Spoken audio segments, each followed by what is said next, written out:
ஒரு ஜாதகத்தை பார்த்து நீங்க இவங்களுக்கு இந்த மாதிரி நோய்கள் தான் ஏற்படும், இந்த காலகட்டத்துல தான் ஏற்படும்னு நீங்க கண்டறிஞ்சு சொல்லிடுவீங்களா? அதற்கு தீர்வுகள் எப்படி கொடுக்குறீங்க?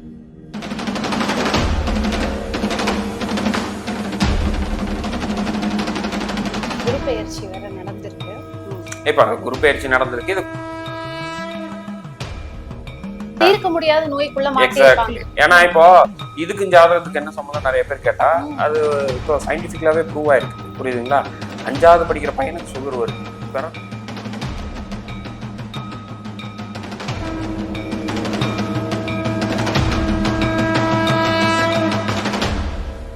நேயர்கள் அனைவருக்கும் வணக்கம்.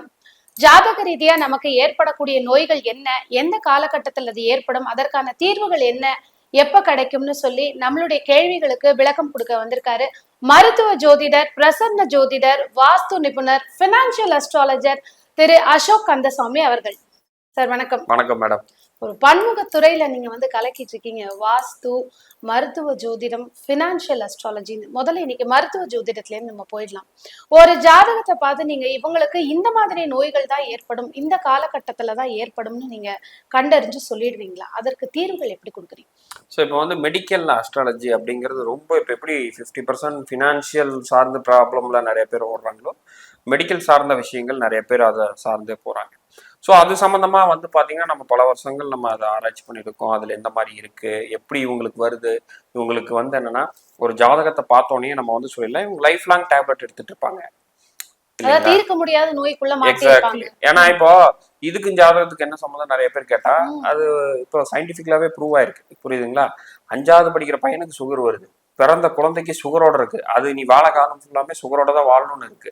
புரியுதுங்களா? 2வது படிக்கக்கூடிய ஒரு பெண் குழந்தை பாத்தீங்கன்னா இன்சுலின் போட்டிருக்காங்க. அப்ப இதெல்லாம் இப்படி ஒருத்தர் 20 வயசுல எடுத்துக்க ஆரம்பிச்சாருன்னா கண்டினியூஸா ஏதோ ஒரு வியாதினால கண்டினியூஸா டேப்லெட் எடுத்துக்கிறாங்க. நான் ஆல்ரெடி ஒரு இன்டர்வியூல சொல்லியிருப்பேன், 18 வயசு பையனுக்கு ஹார்ட் அட்டாக் இது பண்ணியிருக்காங்க. எந்த ஒரு பேட் ஹேபிட் இல்லை, ஜிம் போற பையன் அவ்வளவு தூரம் இருக்கு. ஸோ இது எல்லாமே முழுக்க முழுக்க நம்ம ஜோதிட ரீதியா நம்மளுடைய ஜாதக அமைப்பு பிரகாரம் தான் இருக்கு. இப்ப பெரும்பாலும் பாத்தீங்கன்னா பெருமனே இப்ப ஜாதகம்னா எல்லாமே அது மெடிக்கல் அஸ்ட்ராலஜின்னு செப்பரேட்டா அப்படின்னா நம்ம தலையிலிருந்து கால் வரைக்கும் எந்த இடத்துல நமக்கு நோய் வருங்கிறதா எக்ஸாக்டா நம்மளால சொல்ல முடியும். அதுல மெயினா இப்ப ஜென்ரலா பாக்குறவங்க என்ன பண்ணுவாங்க, 6ஆம் பாவமும் 6ஆம் பாவத்துடைய திசா புத்தி வச்சு இந்த டைம்ல நோய் வரும் போகும்னு சொல்லுவாங்க. நம்ம முழுமையா இப்ப இவருக்கு பாத்தீங்கன்னா இப்ப நிறைய பேர் யாரெல்லாம் சுகர் உச்சன்னு சொல்றாங்களோ கண்டிப்பாக சுகர் வர்றதுக்கான வாய்ப்புகள் கொஞ்சம் இருக்குங்கிற மாதிரிதான் நம்ம சொல்லலாம். இப்பதான் குரு பெயர்ச்சி வேற நடந்திருக்கு. இப்ப குரு பெயர்ச்சி நடந்திருக்கு. இது கோச்சார ரீதியான ஒரு விஷயங்கள் ஒரு பெரிய இம்பாக்ட் கிடைக்காது, சின்ன சின்ன இம்பாக்ட் தான் கொடுக்கும். பட் நம்ம பிறப்பு ஜாதக ரீதியா வச்சு பார்க்கும்போதுதான் ஒரு துல்லியமா சொல்ல போகணும். இப்ப உதாரணத்துக்கு நம்ம இப்ப சொல்ற சுக்கிரன் உச்சம், ஓகேங்களா, லக்னாதிபதி 8ல போய் இருக்காரு. தனுஷ் லக்னம் வச்சுங்க, 6 கூடயும் சுக்கிரன், புரியுதுங்களா, குருவுடன் சனி சேர்ந்திருக்கு. இவருக்கு 100% சுகர் நம்ம சொல்லலாம். அப்ப இவர் ப்ரிடிக்ட் பண்ணிட்டோம்னா அப்ப அவருக்கு அதுக்கேற்ற மாதிரியான உணவு பழக்க வழக்கத்துக்குள்ள அவங்க போய்க்கிறது ரொம்ப சிறந்தது. இப்ப யாருமே நோய் வர்றதுக்கு முன்னாடி வர்றது இல்லைங்க. இப்ப நல்லா இருக்கா, இது எப்படி இருக்குங்க, இந்த மாதிரி நான் உணவுப் பொருட்கள் எடுத்துக்கணும் அப்படின்லாம் கேட்கறது இல்லை. ஒரு நோய் வந்ததுக்கு அப்புறம் தான் நம்ம கிட்ட அணுகுவாங்க. டாக்டர் தேடி போறதே நோய் வந்ததுக்கு அப்புறம். அந்த மாதிரிதான் பாத்தீங்கன்னா ஒரு ஜோதிடர் நோக்கியும் போவாங்க. இது எப்படி இருக்குங்க, இந்த மாதிரி பாத்தீங்கன்னா திடீர்னு காதுல சவுண்ட் வந்துட்டே இருக்கு, சம்பந்தமே இல்லை. மேக்சிமம் பாத்தீங்கன்னா ஒரு ரீசனே இல்லாம இருக்கிறது. எல்லா டாக்டர்கிட்டையும் போயாச்சுங்க. இந்த மாதிரி எந்த ஒரு விஷயமும் எனக்கு நடக்க மாட்டேங்குது, ஐ மீன் என்னன்னா கிளியர் ஆக மாட்டேங்குது, ஒண்ணுமே இல்ல இந்த சத்து குறைபாடுங்கிறாங்க, அந்த மாத்திரை சாப்பிட்டு கரெக்டா அந்த ஒரு 2.5 வருஷம் முடிஞ்சோன்னா போயிடும். அப்ப அந்த புத்தி முடிஞ்சோன்னா போயிடும். புரியுதுங்களா? அப்ப இந்த மாதிரியான விஷயங்கள் எல்லாமே நம்ம ஜோதிடத்துல வச்சது மட்டுமே நம்மளால ப்ரிடிக்ட் பண்ண முடியும். அவங்களுடைய இதுல என்ன ஆதிபத்தியம் பெற்றிருக்கு. உதாரணத்துக்கு சொல்ல போனால் இப்ப ஐஎஸ் டிகிரி வாங்கியிருக்கு செவ்வாய். ஐஎஸ் டிகிரினா அவருக்கு பற்கள்ல ப்ராப்ளம் இருந்துட்டே இருக்கும், ரத்தம் சம்பந்தப்பட்ட பிரச்சனைகள் அவருக்கு வரும். உச்சனா அந்த உச்சத்துக்கு போயிருவாங்க. ஐஎஸ் டிகிரி எத்தனை டிகிரி வாங்கிருந்தீங்களா, 0 to 30 டிகிரிக்குள்ள 25 டிகிரி 30 டிகிரி இருக்கு தெரியுங்களா? ஒருவருடைய ஜாதகத்துல அவருக்கு செவ்வாய் தான் ஒரு 29 டிகிரி இருக்குன்னு வச்சுக்கோங்க. அப்ப அவருக்கு கண்டிப்பாக பல்லுல, 2வது பாத்தீங்கன்னா எலும்பு உடையிறது, இந்த மாதிரி அடிக்கடி எலும்பு உடைச்சுக்கிறது, பல்லுல பாத்தீங்கன்னா பிரச்சனைகளாவே வர்றது, 2வது ரத்த சம்பந்தப்பட்ட பிரச்சனைகள் வர்றது, இந்த மாதிரிலாம் இருக்கும். ஸோ இந்த மாதிரி இருக்கும் பட்சத்துல அவங்க என்ன பண்ணுவாங்கன்னா, ஐஎஸ் டிகிரியா இருக்கும் பட்சத்துல அவங்க அவங்களே போய் எல்லாம் ரெடி பண்ணிட்டு வந்துக்குவாங்க. தொந்தரவு இருக்கும், இதே லோயஸ்ட் டிகிரியா இருக்கு செவ்வாய் 0.1 டிகிரி 2 டிகிரி இந்த மாதிரி லோயஸ்ட் டிகிரியா இருக்கு. அப்போ வந்து என்ன ஆகும், அவருனால தாங்கவே முடியாது. அவருக்கு உதவி செய்யறதுக்கு யாருமே இருக்க மாட்டாங்க. எப்போ பயந்துக்கு வர ஹாஸ்பிட்டல் கூட்டு போனா இந்த மாதிரியான சூழல்ல வந்து வந்துருவாங்க. மனசுக்குள்ள பயந்துட்டே இருப்பாரு நமக்கு அப்ப என்ன. ஹையஸ்ட் டிகிரி லோயஸ்ட் டிகிரிங்கிறத மிகப்பெரிய பங்கு வகிக்கிறது. இது வந்து ஒரு ரூல். இதுல வந்து பாத்தீங்கன்னா 100 கணக்கான ரூல்ஸ் இருக்கு. அதுல ஒரு விதி நான் இப்ப உங்களுக்கு சொல்லியிருக்கேன். எப்படி 6ஆம் பாவத்துல இருக்கக்கூடிய திசைகள் நடந்தா எப்படி வந்து பாத்தீங்கன்னா கடன் நோய் வழக்கு வருமோ, அதே மாதிரி இந்த ஒரு டிகிரிங்கிற விஷயங்கள் ஹையஸ்ட் டிகிரி லோயஸ்ட் டிகிரிங்கிறத கண்டிப்பாக ஆளுமை செய்யணும். நம்ம முழுமையா சொல்ல முடியாது இல்லைங்களா, மெடிக்கல் ஆஸ்ட்ராலஜி பெரிய சப்ஜெக்ட். ஸோ அதனால ஒரு உதாரணத்துக்கு சொன்னேன். அப்போ வந்து திடீர்னு வந்து பாத்தீங்கன்னா ஒருத்தங்களுக்கு வந்து பாத்தீங்கன்னா ஒரு அலர்ஜி சம்மந்தப்பட்டது வந்துகிட்டே இருக்கு, ஏதோ சாப்பிட்டது சேரல, இது பெரிய அளவுல வந்து டிஸ்டர்ப் ஆயிட்டே இருக்கு, அதனால வந்து உடல்நிலை சரியில்லாம இருக்குன்னா புதன் வந்து ஹையஸ்ட் டிகிரியா லோயஸ்ட் டிகிரியா இருக்கணும், ஆட்சி உச்சம் நீச்சம் பெற்றிருக்கணும், இல்லைன்னா வக்ரமாத அடைஞ்சிருக்கணும், இல்ல 6ஆம் அதிபதியா இருந்து 8ஆம் பாவத்தோட தொடர்பு. சோ இதெல்லாம் நீங்க ஜாதகத்தை பிரிச்ச உடனே சொல்லிடுவீங்க. பார்த்தா தெரியும். ஒரு மிஞ்சி போனா ஒரு 50 செகண்ட் அதை பார்த்தோன்னா நம்ம சொல்லிடலாம். சரி, நீங்க என்ன மாதிரி தீர்வு கொடுக்குறீங்க அவங்களுக்கு இந்த சோ மாதிரி? இப்போ அதுதான் அவங்க ஜாதகம், அவங்க லக்னாதிபதி என்ன திசாபத்தின்னு பார்த்து அதுக்கான தீர்வுகள் கொடுக்கலாம். இப்ப பெரும்பாலும் எல்லாம் என்னன்னா, நோய் வந்துச்சா தன்வந்திரி கோயிலுக்கு போங்க, தீபம் போடுங்க, தன்வந்திரி எந்திரம் வைங்கம்பா. நம்மளுடைய ஜாதகத்துல அவங்களுக்கு அதுக்கான தீர்வு என்ன மாதிரி இருக்குங்கிறத வச்சுதான் நம்ம அதுக்கு ஏற்ற மாதிரி சொல்ல முடியும். அவங்களுடைய ஜாதகத்துல அவங்க என்ன மாதிரி தீர்வு இருக்குங்கிறத பார்த்துதான் நம்ம சொல்ல முடியும். இப்ப நீங்க ஒருவருடைய ஜாதகத்தை பார்த்து அவங்களுக்கு எந்த விதமான நோய்கள் வரும், எந்த காலகட்டத்துல வரும், எப்ப தீரும்ன்ற மாதிரி விஷயங்கள் சொல்றீங்க. இது பொதுவா வந்து இப்ப வீட்டுல இருக்கிறவங்க ஜாதகம் பார்க்க போக முடியல அப்படின்னா அவங்களுக்கு எந்த மாதிரி நீங்க உதவிகள் செய்றீங்க, எப்படி அவங்க தெரிஞ்சுக்க முடியும்?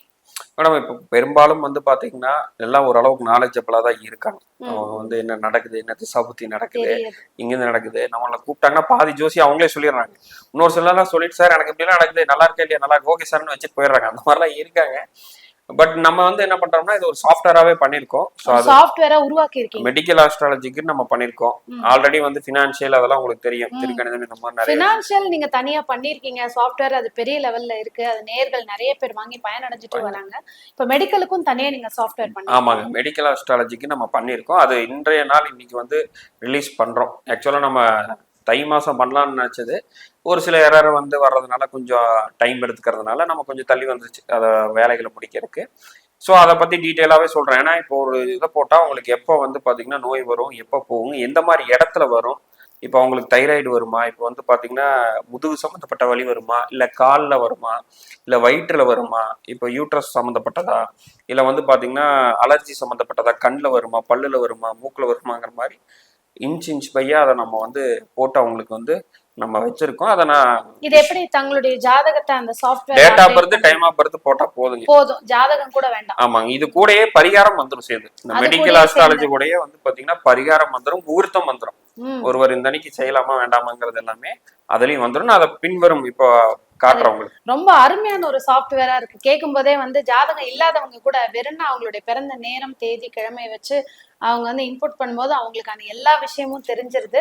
முதல்ல வாழ்த்துக்கள். உங்களுடைய இன்னைக்கு வந்து நீங்க வெளியிடுற இந்த சாஃப்ட்வேர் பெரிய லெவல்ல வெற்றி இருக்கணும், நிறைய பேருக்கு பயனுள்ளதா இருக்கணும்னு சொல்லி வாழ்த்துறோம். சரி, இப்போ வந்து நீங்க சொன்னீங்க மெடிக்கல் ஆஸ்ட்ராலஜிக்குன்னு தனி சாஃப்ட்வேர் பண்ணிருக்கீங்க. நேயர்களுக்காக அந்த சாஃப்ட்வேர் எப்படி அதை வந்து செயல்படுத்தணும், அதுல என்ன மாதிரி விஷயங்கள் இருக்குன்னு நீங்க காட்டி கண்டிப்பா பாத்துடலாங்க. இப்போ இது ஸ்கிரீன்ல தெரியறதா வந்து பாத்தீங்கன்னா நம்ம சாஃப்ட்வேரோட இதுல வந்து பாத்தீங்கன்னா புது ஹாரோஸ்கோப் போடலாம், இல்ல ஆல்ரெடி சேவ் பண்ணி வச்சிருக்கிறத நம்ம கொண்டு வந்துக்கலாம்.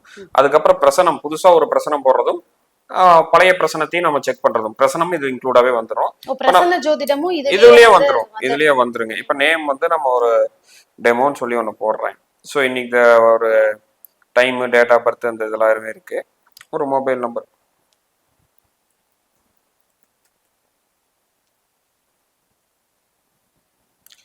ஸோ இப்போ இந்த இடத்துல வர்றது தான் வந்து பார்த்தீங்கன்னா ஃபுல்லாமே இருக்கும். ஸோ இது வந்து திருக்கணிதம் பிரகாரம் நம்ம வந்து பண்ணியிருக்கோம். ஸோ ஒருவருடைய டேட் ஆஃப் பர்த் போட்டாலே அவங்க என்ன ராசி, நட்சத்திரம், என்ன திதி, என்ன லக்னாதிபதி, என்ன அது எந்த இடத்துல இருக்கு, என்ன நட்சத்திரம், அப்படியே வந்துருங்க. இது அழகா வந்து பாத்தீங்கன்னா வந்துடும்.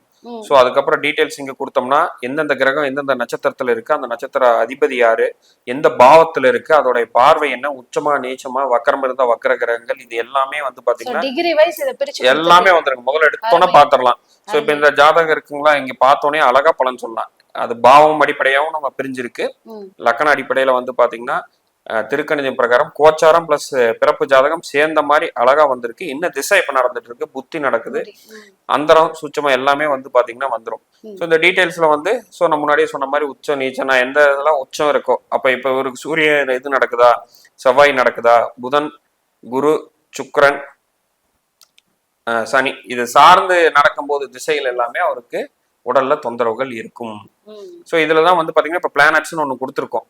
இப்போ நம்ம உங்களுக்கு நான் சொன்ன மாதிரி ஐஎஸ் டிகிரி லோஎஸ் டிகிரிங்கிறது அழகா தெரியுது, நீங்க பாத்தீங்கன்னாலே தெரியுது. டிகிரி வைஸ் அதுவும் நமக்கு அது ஒரு கிராஃபாவே வந்துடும். இப்ப இவருடைய ஜாதகத்துல எப்பெல்லாம் வந்து பிரச்சனைகள் வந்து வரும்னு பாத்தீங்கன்னா புதன் 24.14 இருக்கு, லோயஸ்ட்னு வந்து பாத்தீங்கன்னா 0.47 தான் குரு. அப்போ குரு புதனுடைய திசா புத்தியில ரொம்ப சிவியரா இவருக்கு வந்து பாதிப்படை. அது வந்து எந்தெந்த பாவத்துல இருக்குன்னு நம்ம பார்க்கணும். இப்போ அவருக்கு வந்து 10ஆம் பாவத்துல வந்து பாத்தீங்கன்னா குரு இருக்கு, புதன் வந்து 9ல இருக்கு. அப்ப என்னன்னா இவருக்கு வயிற்றுக்கு கீழே கால் பகுதியில மட்டுமே தான் இதுல வரும். இது எக்ஸாக்டா நம்ம எங்க போய் பாத்துக்கலாம், இங்க பாவம் 9ன்னு கொடுத்திருப்போம். அப்ப இடுப்பு தொடைகளுக்கு பாதிப்பு, ரெண்டாவது அசைவில் தடுமாற்றம், தொடை எலும்புல சிறுகுடல் வாய்ப்பு, காய்ச்சல், அப்புறம் வந்து பாத்தீங்கன்னா இடுப்பு எலும்பு இடம்பெயர்றது, ஸோ ரத்த ஒழுங்கின்மை, சுவாச உபாதை போன்றவை இந்த மாதிரியான விஷயங்கள் அவருக்கு வருங்கிறது தான் இந்த இடத்துல வந்து பாத்தீங்கன்னா இருக்கு. அந்த பாவத்துல போய் இந்த கிரகம் எங்க இருக்குங்கிறத அழகா பார்த்து அது சார்ந்த விஷயங்கள் வந்து பாத்தீங்கன்னா அவருக்கு வரும். ஸோ அதுக்கப்புறம் என்ன தசா அது என்ன நடக்குது அடுத்து என்ன வருங்கிறத சூட்சமா வரைக்கும் நம்ம கொடுத்துருக்கோம். அது வந்து அவர் வந்து அடுத்த ஒரு 100 வருஷத்துக்கு கூட அவர் வந்து தாராளமாக சேஞ்ச் பண்ணிக்கலாம். ஸோ 100 வருஷத்துக்கு மேல வந்து பாத்தீங்கன்னா நம்ம போட்டு வச்சிருக்கோம். இப்போ 2030 அவருக்கு என்ன மாதிரி நடக்கும், 2040 எந்த மாதிரி இருக்கு, 50 என்ன வரைக்கும் இருக்கு, என்னென்ன அடுத்த திசா புத்தி வருது, சரியாகிற காலகட்டம் அதற்கு அவர் அதான் அந்த திசா புத்தி டைம் முடிஞ்சதுன்னா பண்ணிக்கலாம். புரியுதுங்களா? இப்ப மெடிக்கல் இது சார்ந்து வரும்போது சம்பந்தமா ட்ரைனிங் கொடுப்போம். இது முழுமையா எப்படி பாத்துக்கிறது இப்போ நான் நீங்களே சொல்லியும் ஆமா ஆமா நம்மளே சொல்லி கொடுத்துருவோம். ஆமாங்க. அதுக்கப்புறம் வந்து பாத்தீங்கன்னா அந்த பரிகாரம் சொல்லிட்டு சோ இப்ப உங்களுக்கு எந்த மாதிரி இருக்கு, அது எந்த மாதிரி கோயிலுக்கு போகணும். இப்ப உதாரணத்துக்கு வந்து பாத்தீங்கன்னா கடகம் நம்ம எடுத்துக்குவோம். புனர்பூச நட்சத்திரம் பிறந்தவர்கள் வந்து பாத்தீங்கன்னா ஆலங்குடி புருகுவாங்கன், ஆலங்குடி புருகுவாங்கன் கோயில் போகும்போது இந்த மாதிரியான பிரச்சனைகள் வந்து அவங்களுக்கு தீர்வடையும் அப்படிங்கிறது. அதான் இது எப்படின்னா இப்போ ஒரு ஜஸ்ட் எப்படிங்கிற ஒரு டெமோ தான் நம்ம இப்போ உங்களுக்கு காட்டுறோம். இது முழுமையா கரெக்டா எப்படி வந்து பார்த்து எடுத்து அவங்க சொல்லணும் அப்படிங்கிறத நம்ம ஈஸியா நம்ம வந்து சொல்லிக்க முடியும். இந்த முகூர்த்தம்னு இருக்கிறதா வந்து பாத்தீங்கன்னா இருக்கிறதுல ரொம்ப ஸ்பெஷல். ஏன்னு வந்து பாத்துட்டீங்கன்னா எல்லாத்துக்கும் மெயின் இன்றைய நாள் வந்து எனக்கு எப்படி இருக்கு அப்படிங்கிறது தினம் தினம் வந்து அந்த பொழுது எப்படி இருக்கு அவங்களுக்கு சக்சஸ்ஃபுல்லா. ஆமாங்க. அப்ப இந்த இடத்துல வந்து பாத்தீங்கன்னா இவருடைய ஜாதகத்துக்கு இப்ப 3ஆம் தேதி கவனம் தேவைன்னு வந்துரும், 4 கவனம் தேவை, 5 மிக மிக கவனம் தேவைன்னா இந்த மாதிரி கலர் இண்டிகேஷன்ஸ் இருக்கா? அந்த மாதிரி கலர்லாம் வராதுங்க, கவனம் தேவை, மிக மிக கவனம் தேவை. ஏன்னு வந்து பாத்துட்டீங்கன்னா அதுவே போதும் வார்த்தையே. இப்போ 7ஆம் தேதி வந்து ஒண்ணுமே இல்லைன்னா இந்த இடத்துல வந்து அவங்க தாராளமாக சுபகாரியம் பண்ணலாம், நல்ல விஷயங்கள் பண்ணலாம், பங்கு சந்தையில் வருவாங்க, பங்குல ஈடுபடலாம். ரெண்டாவது வந்து பாத்தீங்கன்னா எந்தெந்த மாதிரியான விஷயங்கள் செய்யணுமோ அவங்களுடைய வாழ்க்கையில அந்த அன்னைக்கு இருக்கும். இந்த 4-5 நாள் அவர் ஒரு பேக்கரி கடையே வச்சிருக்காரு, இல்ல வேற ஏதாவது கடை வச்சிருக்காருன்னா ப்ரெஷரா தான் இருக்கும், தவறாதான் போகும், பிரச்சனை உள்ளதா தான் வரும். ஸோ அந்த மாதிரியான இந்த டேட் இங்க மேல மாத்தும் போது இங்க தாராளமாக மாறும். முன்னாடியே தெரிஞ்சு நம்ம பாதுகாப்பா இருக்க முடியும், கண்டிப்பா இருக்க முடியும். அதை நம்ம தெரிஞ்சு குறிச்சு வச்சுக்கலாம், அதை பாத்துக்கலாம். இந்த நாள் வந்து மிக மிக கவனம் தேவைன்னா ரொம்ப நம்ம பேச்சு விடக்கூடாது, சண்டை சச்சரவா இருக்கும், நஷ்டம் ஆகும். குறிப்பா இதுல பங்குச்சந்தை இருக்கிறவங்க எல்லாம் தாராளமாக அழகா பாத்துக்கலாம். வேற ஏதாவது ஒரு நாள் அமைதியா கழிச்சுக்கலாம். ஒரு வேலைக்கு போறீங்களா இந்த அன்னைக்கு வந்து உங்க ஹெச்ஆரா இருக்கிறவங்க வேற யாராவது இருந்தாலும் கொஞ்சம் போட்டு கூட வீட்டுல உட்காந்துக்கலாம் சார். அப்படி பார்த்தா ஒரு மாசத்துல 4-5 நாள் வரும்போது நம்ம இருக்க முடியாது இல்லைங்களா, நம்ம தடுக்க முடியாத சூழல் இருக்கு. இப்போ ஒரு டேட் குறிக்கிறீங்க, ஒரு இன்டர்வியூக்கு போறீங்க, இந்த மாதிரி நாட்கள் தவிர்த்துட்டு மத்ததுக்கு போங்க. ஒரு முக்கியமான ஒரு டாக்குமெண்ட் சப்மிட் பண்றாங்க, ஒரு ப்ராஜெக்ட் வந்து அப்ரூவல் ஆகணும், ஒரு கிளைண்ட் கிட்ட போய் பேசுறீங்க, இப்ப மிக மிக கவனம் தேவைங்கிற நாள்லாம் போனீங்கன்னா அந்த சக்சஸ் இல்லாம ஈடுபடாம போயிடலாம். இப்ப நல்ல நாளா பார்த்துட்டு எதுவுமே இல்லைன்னா அந்த அன்னைக்கு நல்ல நாள், சிம்பிள். புரியுதுங்களா? ஒரு ஜோதிட போய் ஒவ்வொரு நாளும் முகூர்த்தம் குறிக்கணுங்கிறது பெரிய ஈவெண்ட் குறிச்சுக்கலாம் ஜோதிட போய், இது நீங்களே பாத்துக்கலாம்.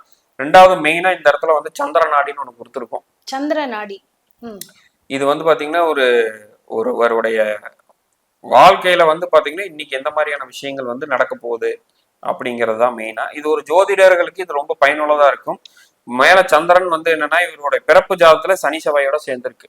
அப்போ இது புணர்ப்பு தோஷம் இருக்கிறது. அப்ப இவங்க எல்லாம் என்ன பண்ணணும், ஒரு நல்ல காரியம் நடக்கணும்னா கண்டிப்பாக பார்த்து சூதானமா தான் பண்ணணும். இப்போ சந்திரனுக்கு அப்புறம் டீன் போட்டிருக்கு, டிரான்சிட் கோச்சாரம் இது. ம், இப்ப இது வந்து சூரியன் குருவோட சேர்ந்திருக்கு, இன்னைக்கு ஒரு சுபகோட்களோட சேர்ந்திருக்கு, பிரச்சனை இல்லை. இதே ஒரு ஜோதிடர் இருக்காரு, இப்ப சந்திரன் சூரியன் குருவோட இருக்கு, ஃபர்ஸ்ட் சூரியனை தொடுது. முதல்ல அரசாங்க வேலையை பத்தி கேட்க வந்திருப்பாங்க வரக்கூடிய கிளைண்ட். இவங்க ஜாதகத்தை போட்டோன்னா சந்திரன் எங்க பாக்குது முதல்ல எடுத்தோன்னே அரசாங்க அதான் வேலை. அவங்க சொல்றதுக்கு முன்னாடியே அவங்க கேள்விகளை நீங்க எதுக்காக வந்திருக்கீங்க, அரசாங்க வேலை இல்லைன்னா அப்பா தந்தை பத்தி கேட்கறதுக்கான விஷயங்கள் மட்டுமே தான் இவர் மெயினா வந்திருப்பாரு. நீங்க இதை வந்து செக் பண்ணி பாருங்க, அழகா சொல்லலாம். இப்ப நம்ம பிரசனம்லாம் போக வேண்டாம், அவங்க எதுக்காக நிச்சயமா ஒவ்வொரு ஜோதிடத்தை தேடி போறதுக்கு அந்த சாஃப்ட்வேரை வாங்கி நம்மளே வச்சுக்கும் போது அழகா வந்து பாத்தீங்கன்னா குடும்பத்துல எல்லாருக்குமே வந்து இந்த சாஃப்ட்வேர் ரொம்ப பயனுள்ள. கண்டிப்பா நீங்க இப்ப வரீங்க, உதாரணத்துக்கு சந்திரன் நோக்கி சனி தொடுது, நான் வந்து வேற கம்பெனிக்கு போலாமா இல்ல இங்கேயே ஒர்க் பண்ணலாமா, முழுக்க முழுக்க தொழிலை பத்தி தான் கேட்க வந்திருப்பீங்க. புரியுதுங்களா? இப்ப சந்திரன் வந்து பாத்தீங்கன்னா குருவை தொடுது, பசங்களை பத்தி பிள்ளைகளை பத்தி பூர்வீகத்தை பத்தி, இதை தாண்டி நீங்க எதுவும் கேட்க மாட்டீங்க. பெரும்பணம் இதை தாண்டி நீங்க எதுவுமே கேட்க மாட்டீங்க. இந்த மாதிரியான அனைத்து அம்சமும் அழகா படுது. இல்ல சந்திரன் போய் கேதை தொடுது, சனியை தொடுது, ராகு, அந்த அன்னைக்குல ரொம்ப ஜாக்கிரதையா இருக்கும். புரியுதுங்களா? அதான் இதை வந்து ஒரு ட்ரைனிங் கொடுத்துருவோம், இதை எப்படி பயன்படுத்தணும் அப்படிங்கிறத. நார்மல் பேசிக் டீடைல்ஸ் தெரிஞ்சா போதும். ஒரு மெடிக்கல்ல இருந்து வந்து பாத்தீங்கன்னா ஒரு நார்மலா ஜாதகம் பார்க்கறதுல இருந்து பலன் கூறும் முறையில இருந்து தசாபுத்தியில இருந்து அழகா ரொம்ப வந்து பாத்தீங்கன்னா ரொம்ப காஸ்ட்லியா இல்லாம ரொம்ப சிம்பிளா நாங்க வந்து உருவாக்கி இருக்கோம். கண்டிப்பா இது நிறைய பேருக்கு சந்தேகம் வரலாம், இல்ல இதுலயே புரிஞ்சிருக்கலாம். இதை பத்தி வந்து பாத்தீங்கன்னா இன்னும் செப்பரேட்டா நிறைய வீடியோஸ் நம்ம யூடியூப் தளத்துல அப்லோட் பண்றோம், அதை பார்க்கும்போது இன்னும் உங்களுக்கு புரியும். கேட்கவும் பார்க்கவும் ரொம்ப சுவாரஸ்யமாக இருக்கு. ஏன்னா ஒரு நம்மளுடைய ஒரே ஒரு சின்ன இன்புட்டை மட்டும் வச்சுக்கிட்டு நம்ம நடக்கக்கூடிய டெய்லி நடக்கக்கூடிய விஷயங்களும் ஆரோக்கிய ரீதியா நடக்கக்கூடிய விஷயங்களையும் ஈஸியா தெரிஞ்சுக்க முடியும். அப்படிங்கும் போது பாக்குற நேர்கள் எல்லோருக்குமே இது ஒரு வரப்பிரசாதம் அப்படின்னு தான் சொல்லணும். ஸோ பார்த்துட்டு இருக்கிற நேர்கள் எல்லோருக்குமே வந்து இந்த சாஃப்ட்வேர் வாங்கணும் அப்படின்னு நினைக்கிறவங்க இதுல குறிப்பிட்டிருக்கிற நம்பருக்கு கால் பண்ணலாம். இவரே வந்து இந்த சாஃப்ட்வேரை எப்படி நீங்க வந்து ஹேண்டில் பண்ணணும், எப்படி தெரிஞ்சுக்கணும்னு உங்களுக்கு சொல்லியும் கொடுக்குறாரு.